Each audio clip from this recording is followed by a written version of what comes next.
जिनको यहाँ पे किसी को ये लग रहा है कि हम अपने आप में बहुत टैलेंटेड है, मल्टी टैलेंटेड हैं, हमको सारी चीज़ें पहले से पता है, या सर यहाँ पे कुछ गलत बता रहे हैं, इन ऑल राइट कुछ भी बातें हो रही हैं, तो उस चीज़ को डायरेक्टली शो ऑफ नहीं करना है आप लोग को, क्योंकि इसकी कुछ पंक्तियाँ आपको देखने को मिल जाएंगी। जैसे हमारे तुलसीदास और कबीरदास जी ने बहुत अच्छी लाइनें लिखी हैं।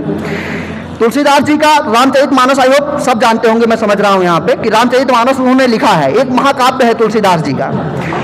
इतना बड़ा महाकाव्य है कि पूरे विश्व में, भारत को छोड़ दिया जाए, पूरे विश्व में सबसे ज़्यादा प्रसिद्धि मिलने वाला महाकाव्य है उनका रामचरितमानस। लेकिन उतने बड़े महाकाव्य को लिखने के बाद रामचरितमानस को तुलसीदास जी लिखते हैं, एक बहुत अच्छी सी पंक्ति पेश करूंगा उनकी वाली, कि कवित विवेक एक नहीं मोरे, कछ समझो लिख कागज कोरे। मतलब कविता करने का मेरे अंदर रत्ती भर भी गुण नहीं है, बस जो कुछ दिमाग में आ जाता है भगवान की अनुकंपा से, कृपा से, वो सब चीजें एक कोरे कागज पे लिख देता हूँ।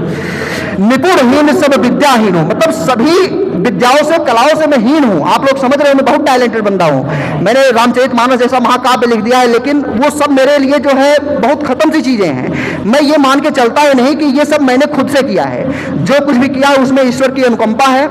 और इसी के साथ साथ इतने बड़े आयोजन और प्रोग्राम के साथ में चूंकि समय का अभाव है, तो मैं अपने 2-3 महापुरुषों को ना याद करूं तो शायद उनके साथ भी बेईमानी होगी, क्योंकि जिनकी वजह से आज हम लोग यहाँ पे हायर स्टडीज कर रहे हैं। आपको पता है कि आज़ादी हम लोगों को बहुत मुश्किल से मिली है। आज फेयरवेल के मौके पे ऐसी बातें तो करनी तो नहीं चाहिए, लेकिन फिर भी मैं एक शख्स का नाम लेना जरूर चाहूँगा, वो डॉक्टर भीमराव अंबेडकर जी हैं, जिनका मैं तो सम्मान करता ही हूँ, साथ में आप सभी को बहुत सम्मान करना चाहिए, क्योंकि उनके बारे में बात करने पे आएंगे तो शायद समय कम पड़ जाएगा। उनके बचपन की कहानियाँ तो इतनी लंबी और इतनी दुखदाई हैं कि सुनते सुनते आंखों में आंसू आ जाएंगे।